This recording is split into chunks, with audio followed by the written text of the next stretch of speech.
За бүгд нүглэний өндөргийа. За яг энэ нийгмийн ажлын тухай хууль нийгмийн ажлын хүрээ нь бол өөрөө маш өргөн байдаг тийм ээ.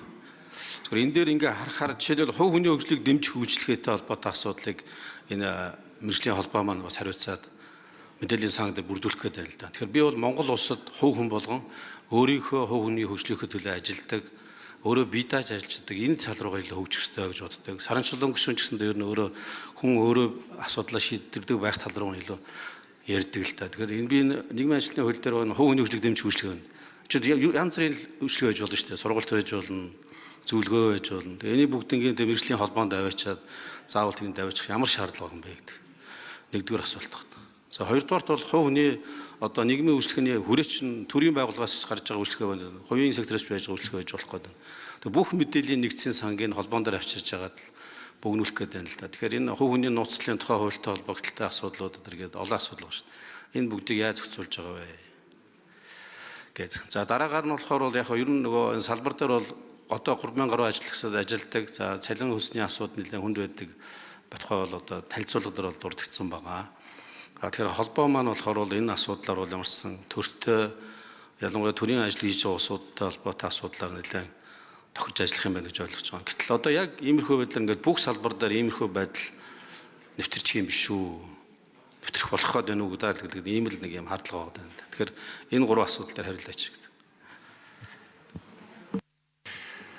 За хууль санаалц отгоны Саранчулан гишүүн хариулъя. За Саранцан бол гишүүний асуултанд хариулъя. За баярлалаа.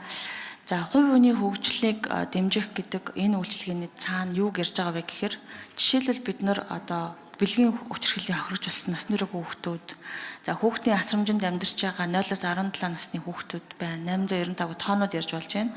За хүнсний эрхийн бичигт хамрагддаг 43 мянган айл өрх байна. Нийгмийн халамжийн дэмжлэг зайлшгүй шаардлагатай өрхөд амьдарч байгаа хүүхдүүд 509. За хөдөлмөр эхэлж байгаа хүүхэд гэдгээр 430-д зөвхөн хүүхдийн асуудлыг ярихад л бид нар хэдэн мянган хүүхэд өнөөдөр хүн нөхцөлд амьдарч байгаа. Тэр хүүхэд ээж аавын одоо хариуцлагагүй гэдэг юм уу, ээж аавын одоо үл хайхар хүчирхийллийн дунд ч юм амьдарч байгаа. Тэгэхээр энэ хүүхдүүд энэ гэр бүлүүдэд чиглэсэн энэ үйлчлэгийн уг нь бол бусад орнуудад байдаг нь яадаг вэ гэхээр хүүхдээ хэрхэн өсгөх, хүүхдээ хэрхэн хамгаалах, эцэг эхийн хариуцлага зэрэг асуудлууд төр нийгмийн ажилтан хүүхдийн эрхийн талаас нь оролцож явдаг энэ чиглэл байгаа. За мэргэжлийн холбоо энэ дээр ямар үйлчлэгээ ямар зүйл хийж байгаа вэ гэхээр хуульчдын мэргэжлийн холбоо шиг тэ одоо юуг нийгмийн ажил гэдэг мэргэжлийн зааг ялгааг нь тодорхойлж өгч байгаа. Нийгмийн ажилтнуудын сургалтыг нь хариуцж зохицуулж байгаа. За нэгдсэн үйлчилгээнүүдийн стандартуудыг ингэж гаргах энэ бодлогын баримтчүүд дээр бас мэргэжлийн холбоо ажилладаг. За гишүүдийн эрх ашиг хамгаалах дээр бас засгийн газартай түрүүний одоо дурдсанчлан хоёр талд үндэсний хороо гэдэг бүтцийг бий болгохоор энэ хууль тусгасан байгаа. Энэ нь өөрөө засгийн газартай одоо харилцаж ажиллах ийм бүтэц байна. За тэгвэл мэдээллийн сангийн асуудал дээр бол хэд хэдэн ойлголт явагдаж байгаа. Энэ мэдээллийн сан бол хувь хүний мэдээллийг мэргэжлийн холбоо аваад хариуцчих асуудал огт биш юм аа. Би түрүүнд дурдаад байгаа. Миний гарт байгаа энэ 500 хуудас материал дандаа айл өрхөөс авдаг анкет тасамжууд байгаа. 4 өөр салбарын 20 гаруй чиглэлийн одоо асуулт байгаа. Гэхдээ эдгээр бол зөвхөн статистикийн зорилттой тоогоо тоолоод тавьдаг зорилттой мэдээ болохоос биш энэ үйлчилгээ авсан энэ эмзэг бүлэгт байгаа хүмүүс өнөөдөр аль төвшөнд явсан болоо. Хүнсээ толон авсан айл өнөөдөр яаж ажилд орох тухай бодож байна вэ ч гэдэг юм те. Энэ залгамжтай холбоотой мэдээлэлүүд огт байх байгаа. Энийг тэр мэдээллийн сан буюу одоо байгаа халамж юм уу? Гэр бүл нийгмийн хамгааллын яамны одоо ихэнх мэдээлэлээр тулгуурлаж байгаа учраас тэн дээр илүү захин зохион байгуулад тэнд мэдээлэл нийлүүлэгч талууд буюу олон талбаруудын оролцоонуудыг оруулсан ийм зохицуултыг бид нар хийхээр маш бага одоо төсвөр боломж төсвөр ингэж зохицуулахаар тусгагдж байгаа. Тэгэхээр энэ бол мэргэжлийн холбоод бол тусдаа мэдээллийн сантай хамтарч тэр дүрм журам үйлчилгээний процедур дээр оролцох учраас шууд одоо хувь хүний нууц буюу олон мянган хүний мэдээллийг мэргэжлийн холбоо хариуцахгүй гэсэн үг. За тэгээд нэмэлтээр манай ажлын хэсгээс бас хариулаад өгөөч мэдээллийн сан дээр. Ажлын хэсгээ хариул. За улсын их хурлын гишүүн Жоквин Алдар Жавхлангийн урилгаар хан уул дүүргийн 4-5 дугаар хорооны хэсгийн ахлагчид улсын их хурлын үйл ажиллагаа төрийн ордонтой танилцж байна. Манай алдарч авахлан гишүүнд сууж байна. Өчигдөр улсын их хурлын хяналт шалгалтын тухай хуулийн нэмэлт өөрчлөлт өргөн барьсан. Өнөөдөр улсанд орох соёлын өвийг хамгаалах тухай ЮНЕСКО-н конвенцэд одоо нэгдүгээр орох хэлэлцээрийг өргөн барьсан бас их ажил хэрэгс ажиллаж байгаа сайн гишүүн шүү гэдгийг бас сонгогчдод бас магтаж хэлье. За та бүхнийхээ ажилд нь амжилт, амьдралд нь эрүүл энх сайн сайхан бүхнийг улсын их хурлынхаа нийт гишүүдийн нэрийн өмнөөс хүсээрөөё. За ажлын хэсэг 4-р микрофон нэмэлт хариулт. За Соронзон болд гишүүний асуултанд хариулъя. Эрүүл мэндийн нийгмийн ажилтнанд олгоор байна. За мэдээллийн санд бид нар 3 төрлийн үйлчлэгийг бүртгэхээр бол төлөвлөсөн байгаа. Хуулийн төсөлд нэгдүгээрт нь бол нийгмийн ажлын шууд үйлчлэгээний талаарх мэдээлэл, дараа хоёрдугаарт нь нийгмийн ажилтнуудын мэргэжлийн үйл ажиллагааны талаарх нэгдсэн мэдээлэл, гуравт нь нийгмийн ажлын шууд бус үйлчлэгээний талаарх мэдээлэл үр дүн тайлан гэсэн 3 хэсэг мэдээллийг бол бүртгэн. За хувь хүнтэй холбоотой, хувь хүний нууц талтай холбоотой мэдээллийн хэсгийг нь бол төр хариуцсан. За энийг бол бид нар хууль өргөн барьсны дараагаар салбар яамдуудтай хамтраад дахин хэлцүүлгүүдийг зохион байгуулад мэдээллийн сангийн одоо байгаа мэдээллүүдээ одоо нэгтгэх илүү одоо наривчлсан зохицуулалтуудыг гаргах боломжтой юм байна гэдгийг бол ойлгож байгаа. Тэгэхээр энэ хэсгийг бол илүү наривчлан сайжруулах боломжтой байгаа гэсэн үг.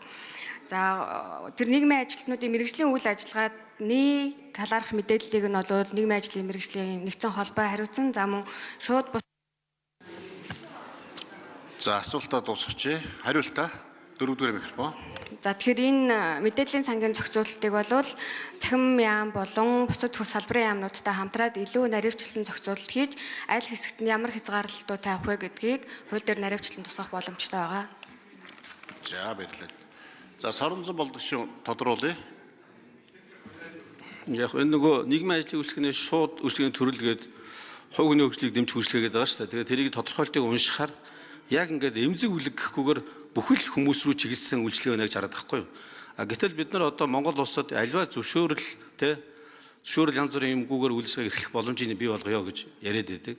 Тэнгүүд одоо энэ хууль дээр ингээд харахаар хувь хүний хөгжлийг дэмжих чинь болохоор бол мэдээж би Саран чулуун гишүүний яриад байгаа торхой эмзэг бүлэг юм уу тэрээс хийг бол ойлгож байна. Гэтэл нийт иргэд рүү чиглэсэн бүх үйлчлэгээ энэ хүрээнд чинь хамрагдаад энд одоо бүх мэдээлэл нь боловсруулагддаг, датан цугларддаг болох гээд байгаа чинь зөв юм уу л гэж асууад байгаа. Бүх одоо нийгмийн сегментээр хандаад байна шүү дээ.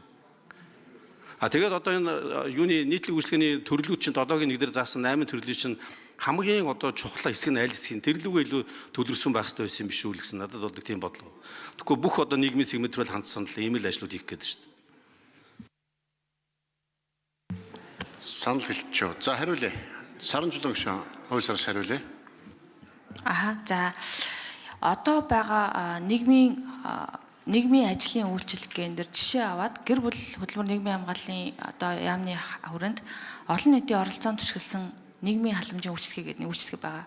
Тэр дотор ингээд 9 бүлэг ийм одоо төрлийн үйлчилгээ байгаа. Тэн дээр жишээлбэл зөвлөгөө гэд бичсэн байгаа. Зөвхөн зөвлөгөө гэдэг ч юм уу те. Тэгэхээр тэр нь бол яадаг вэ гэхээр одоо байгаагаар бол хөтөлбөр халамжийн үйлчилгээний газар гэрээ тендерээр одоо гүйцэтгэгчийг сонгоод тэр нь нэг төрийн бас байгууллага тэр үйлчлэгийг тухайн одоо төрийн өмнөөс хүргээд эргүүлээд тайлангаа өгдөг ийм тогтолцоо байгаа гэсэн. Тэгэхээр энэ мэдчлэн одоо байгаа нийгэм халамж хамгааллын үйлчилгээнүүд нь өөрөө өргөн ерөнхий нэр агуулгын дор яг зөвлөгөө гэдэг нь юуны зөвлөгөө юм? Яг ямар зөвлөгөө өгөх юм? Ямар үе шаттай байх юм гэдэг нарийн тусгадаагүй учраас бид нар энэ хуулийн дотор тэр 8 төрлийн үйлчлэгийг задлж өгөж тодорхойлж байгаа гэсэн үг. За энэтэй холбоотой журмууд нь бас дагаж, тушаал журмууд нь бол дагалдаж. За улсын их хурлын гишүүн Жамблын Ганбаатар гишүүн асуултаа